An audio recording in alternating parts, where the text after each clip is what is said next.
Hello everyone. तो बच्चों आज हम पढ़ने जा रहे हैं फीमेल रिप्रोडक्टिव सिस्टम यानी मादा जनन तंत्र। अब देखिए इसके पहले हम भाग देख लेते हैं। फीमेल रिप्रोडक्टिव सिस्टम के कितने पार्ट्स होते हैं? 4 पार्ट्स होते हैं। पहला प्राथमिक जनन अंग, दूसरा सहायक जनन अंग, तीसरा योनि यानी वेजाइना, चौथा वाल्वा। अब देखिए बच्चों, जो प्राथमिक जनन अंग है वो है हमारी ओवेरी यानी अंडाशय। सहायक जनन अंग है, उसके 2 भाग हैं। पहला अंडवाहिनी या डिंबवाहिनी, दूसरा गर्भाशय। अब जो अंडवाहिनी है इसके 3 भाग हैं। पहला इनफंडिबुलम, दूसरा एम्पुला, तीसरा फेलोपियन ट्यूब। अब देखिए जो सहायक जनन अंग है उसी का एक भाग है गर्भाशय। इसके 3 भाग हैं, फंडस, काय और ग्रीवा। अब योनि वेजाइना, इसका कोई पार्ट नहीं है। अब देखिए वाल्वा, इसके 7 टाइप्स हैं यानी 7 भाग हैं। पहला भाग है प्यूबिस मूड, दूसरा है वृहद भगोष्ठ, तीसरा है लघु भगोष्ठ, चौथा है क्लाइटोरिस, पांचवा है वेस्टिबुल, छठवा है स्तन ग्रंथि और सातवां है अंतिम बार्थोलिन ग्रंथि। अब देखिए बच्चों, ये फीमेल रिप्रोडक्टिव सिस्टम का डायग्राम है। ये हमारी है अंडवाहिनी, जैसा कि हमने देखा था प्राथमिक जनन अंग सहायक जनन अंग में पहला भाग है अंडवाहिनी।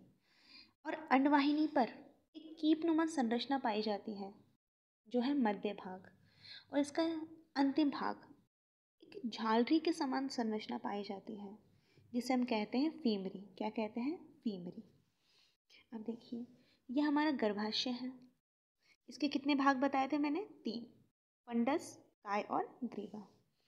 ये गर्भाशय का फूला हुआ भाग जो है गर्भाशय कहलाता है। अब देखिए ये है हमारी ग्रीवा नाल। अब अंडवाहिनी, हाँ अंडवाहिनी के भाग हो गए। हाँ, अब यह है ओवेरी, जो प्राथमिक जनन अंग है। देखिए उसका भाग है ओवेरी, यानी यह है हमारा प्राथमिक जनन अंग। अब यह है हमारा तीसरा पार्ट जो है योनि, ठीक है। और ये है अंतिम जो है गर्भाशय ग्रीवा। एग्जाम में ये क्वेश्चन आ जाए तो आपको ये चार्ट बनाना है पूरा, और ये फीमेल रिप्रोडक्टिव सिस्टम का डायग्राम बनाना है। बायो में आप जितना डायग्राम हो सके उतना बनाइए ताकि आपको नंबर अच्छे मिल सके, और तरीके से बनाइए। अंडरलाइन कर दिया, और पॉइंट साइंस में स्पेशली पॉइंट टू पॉइंट लिखोगे तब जाके आपको नंबर अच्छे मिलेंगे। देखिए आगे, ये हमारा प्राथमिक जनन अंग। जैसा कि मैंने आपको बताया प्राथमिक जनन अंग क्या है हमारा? ओवेरी। क्या है? ओवेरी यानी अंडाशय। गर्भाशय के दोनों ओर मनुष्य में एक जोड़ी अंडाशय उदर गुहा में पाए जाते हैं। कल हमने मेल रिप्रोडक्टिव सिस्टम पढ़ा था, उसमें जो टेस्टिस हैं वो कहाँ पाया जाता है? उदर गुहा के बाहर की ओर लटके हुए होते हैं। क्यों? क्योंकि उदर गुहा का तापमान ज़्यादा होता है और बाहर का तापमान कम होता है। अगर अंदर रहेंगे उदर गुहा में तो क्या होगा? उदर गुहा के अंदर रहेंगे तो स्पर्म नष्ट हो जाएंगे क्योंकि वहाँ का तापमान क्या है? ज़्यादा। पर यहाँ पर उल्टा है। ये क्या है? गर्भाशय के दोनों ओर हुमेन में एक जोड़ी अंडाशय उदर गुहा में पाए जाते हैं। ये उदर गुहा में पाए जाते हैं, जबकि जो टेस्टिस है यानी वृषण है, जो नर जनन अंग है, जो कहाँ पाया जाता है? उदर गुहा के बाहर, और ये उदर गुहा में पाए जाते हैं मादा जनन अंग।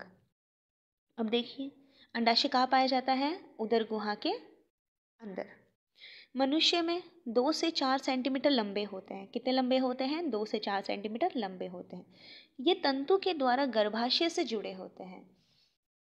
गर्भाशय से जुड़े होते हैं किसके द्वारा? एक तंतु के द्वारा, ठीक है। अब देखिए ये संरचना है, ये आपको एग्जाम्स में एज इट इज़ बनानी है, इससे आपको नंबर अच्छे मिलेंगे। और एग्जामिनर को यह एहसास हो जाएगा कि आपने पढ़ाई करी है और आप जो क्वेश्चन के आंसर्स दे रहे हो उसका नॉलेज आपको है। डायग्राम एक अहम भूमिका निभाता है नंबर देने में। अब देखिए यह है पुट्टिका गुहा, यह है परिपक्व ग्राफियन पुट्टिका, ओवम, नवनिर्मित कार्पस ल्यूटियम, कार्बन, एल्बिकेंस, और यह है ब्लड ट्यूब्स। मैं आपको ये नहीं बोल रही कि आपको पूरे ही जितने नाम हैं पूरे लिखने हैं, एटलीस्ट आपको 4 से 5, 4 से 5 भी आने, 3 तो लिखने ही लिखने हैं नाम, ठीक है। आगे देखिए, दूसरा पार्ट है हमारा सहायक जनन अंग। जैसा कि मैंने आपको बताया, सहायक जनन अंग के कितने भाग होते हैं? 2, अंडवाहिनी या डिंबवाहिनी, या फिर अंडवाहिनी या डिंबवाहिनी पहला भाग है, दूसरा भाग है गर्भाशय। अब अंडवाहिनी या डिंबवाहिनी के कितने भाग हैं? 3, इनफंडिबुलम, एम्पुला और फैलोपियन ट्यूब। अब देखिए, अंडवाहिनी ये 3 प्रकार की होती हैं, जैसा कि मैंने आपको बता दिया। पहला भाग है इनफंडिबुलम, दूसरा है एम्पुला, तीसरा है फैलोपियन ट्यूब, फैलोपियन ये आएगा, ठीक है। अब देखिए, मनुष्य में एक जोड़ी पाई जाती है जिसकी लंबाई कितनी है? 10 से 12 सेंटीमीटर, और 3 भाग इसके हैं, इनफंडिबुलम, एम्पुला और फैलोपियन ट्यूब। अब एम्पुला में होता है, मनुष्य में निषेचन की क्रिया संपन्न होती है एम्पुला भाग में, और जंतुओं में निषेचन की क्रिया फैलोपियन ट्यूब में संपन्न होती है। ये मुड़ी हुई संरचना है और ये सीधी संरचना है, यानी सीधी नली है ये। देखिए आगे,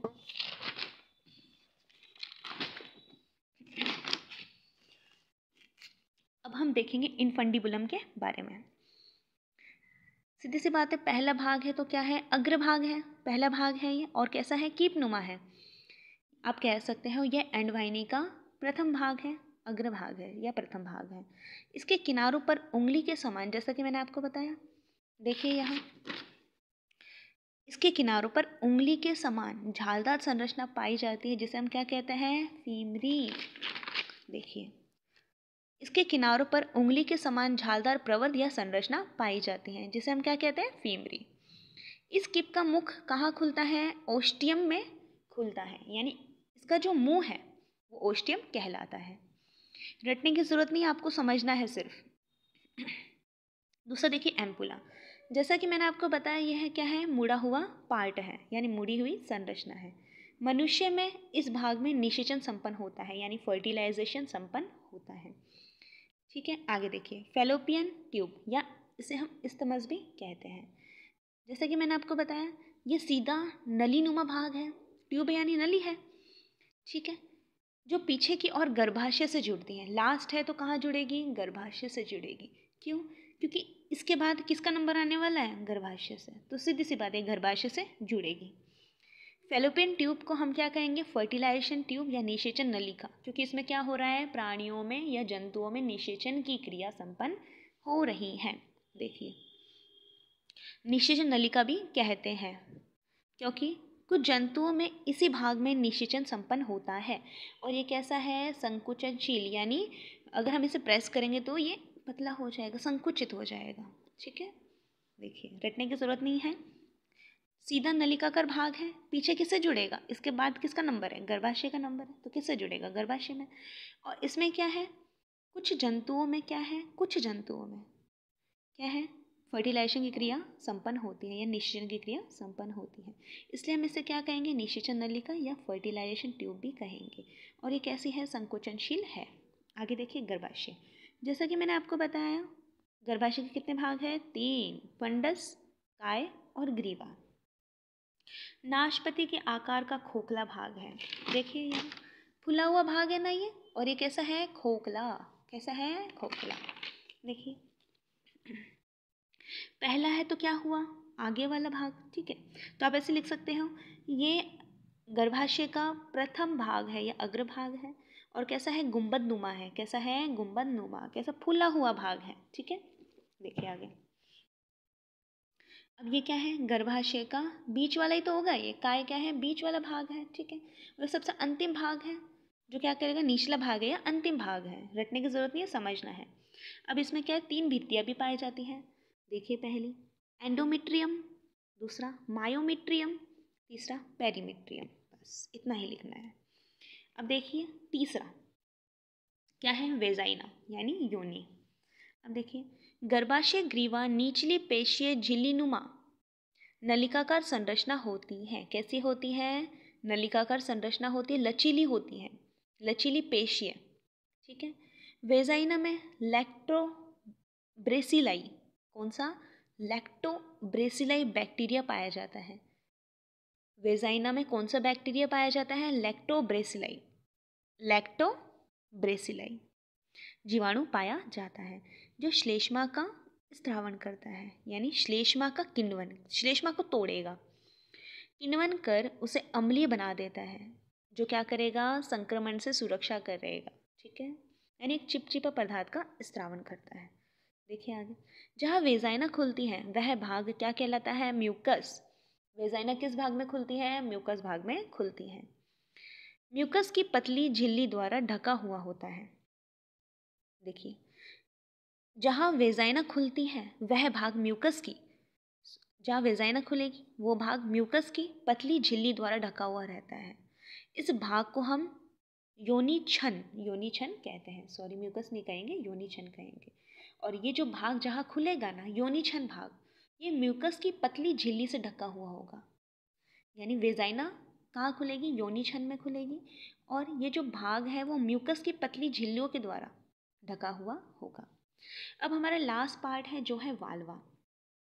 स्त्रों में बाह्य जनन अंग क्या कहलाता है? वाल्वा, ठीक है।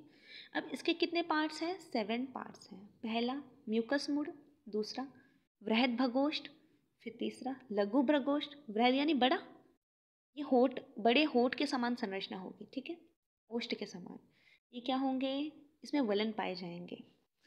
चौथा क्लाइटोरिस, पांचवा वेस्टिबुल, छठवां बार्थुलिन ग्रंथि, सातवां स्तन ग्रंथि। अब देखिए म्यूकस मूड, सीधी सी बात है, ये क्या होगा? सबसे पहला और अग्रभाग होगा, जो किससे ढका हुआ होगा? त्वचा से, वस्य ऊतक से ढका हुआ होगा। अब देखिए म्यूकस मूड, यह त्वचा से ढका उभरा हुआ वस्य ऊतक का बना हुआ होता है। देखिए दूसरा वृहद मूड, सॉरी वृहद भगोश, जैसा कि मैंने आपको बताया, वाल्वा के बाहर की ओर मोटे ओष्ठ के समान संरचना पाई जाती है, मोटे होठों के समान संरचना पाई जाती है। अब लघु भगोष्ठ, वृहद भगोष्ठ के बीच, ये जो होठ के समान संरचना है ना, इनके बीच क्या होंगे? वलन होंगे। क्या होंगे? वलन होंगे, यानी इनके बीच वलन पाए जाते हैं, जिसे हम क्या कहते हैं? लघु भगोष्ठ। नेक्स्ट क्लाइटोरिस, ये अवशेषी अंग है, इसका कोई काम नहीं है, बस का एक काम है, जब मैथुन की क्रिया होती है तो क्या करता है? उत्तेजना का संचार करता है, यानी उत्तेजना उत्पन्न करता है, ठीक है। आगे देखिए वेस्टिबुल, लघु भ्रगोष्ठ के बीच दरार रूपी स्थान। अब लघु भ्रगोष्ठ है ना, जो वलन है, उसके बीच में दरार रूपी स्थान है, जहाँ पर मूत्र जनन यानी मूत्री मार्ग, जहाँ पे मूत्र मार्ग भी होता है और योनि मार्ग भी होता है। यानी मूत्र मार्ग भी कहाँ खुलेगा? वेस्टिबुल क्षेत्र में, और योनि मार्ग भी कहाँ खुलेगा? वेस्टिबुल क्षेत्र में खुलता है। और ये कहाँ पाए जाते हैं? लघु भ्रगोष्ठ के बीच, ठीक है। यानी लघु भ्रगोष्ठ के बीच दरार रूपी स्थान, जहाँ पे मूत्र मार्ग और योनि मार्ग दोनों खुलते हैं। देखिए आगे छठवां बार्थुलिन ग्रंथि। अब इसका कार्य क्या है? ग्रंथि है ये, तो कोई ना कोई रस का स्त्राव करेगी। देखिए क्षारीय द्रव स्त्रावित करती है, और ये मनुष्य में कितनी पाई जाती हैं? एक जोड़ी। यदि मादा जनन अंग में ये एक जोड़ी पाई जाती है, और क्षारीय प्रकृति का पदार्थ का स्त्रावन करती है। और यहाँ देखिए योनि के द्वारा अम्लीय अम्लीय प्रकृति का पदार्थ का स्त्रावन होता है, जो कौन सा बैक्टीरिया करता है? लैक्टोब्रेसिलाई जीवाणु। और बार्थुलिन ग्रंथि के द्वारा क्षारीय प्रकृति का पदार्थ का स्त्रावन होता है। कंफ्यूज नहीं होना है, ठीक है। नेक्स्ट सबसे लास्ट पार्ट स्तन ग्रंथि। अब देखिए जैसा कि हमें पता है मनुष्य में एक जोड़ी स्तन ग्रंथि पाई जाती है, मनुष्य मतलब मादा में। अब ये क्या है? स्तन की वृद्धि एवं कार्य का नियंत्रण। मादा में अनेक हार्मोन पाए जाते हैं जो स्तन की ग्रंथि और कार्य का नियंत्रण करते हैं, जैसे oestrogen, next progesterone, third prolactin, fourth oxytocin, fifth somatotropin. देखिए फिर से, एस्ट्रोजन, प्रोजेस्टेरॉन, प्रोलैक्टिन, ऑक्सीटोसिन और सोमाट्रोपिन हार्मोन पाए जाते हैं, जो क्या काम करते हैं, स्तन की वृद्धि एवं कार्य को नियंत्रित करते हैं। तो बच्चों, ये था आपका मादा जनन अंग यानी female reproductive system. I hope आपको अच्छे से समझ में आया होगा। ये एग्जाम्स में एज इट इज़ पूछे जाते हैं या फिर इसमें से वन लाइनर क्वेश्चंस भी बन जाते हैं।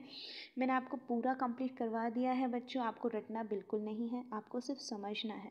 और जितना हो सके बायो में डायग्राम बनाइए, और जैसा डायग्राम होगा वैसे उसका डिस्क्रिप्शन होगा, और आपको नंबर भी अच्छे मिलेंगे, और आपको पॉइंट टू पॉइंट लिखना है।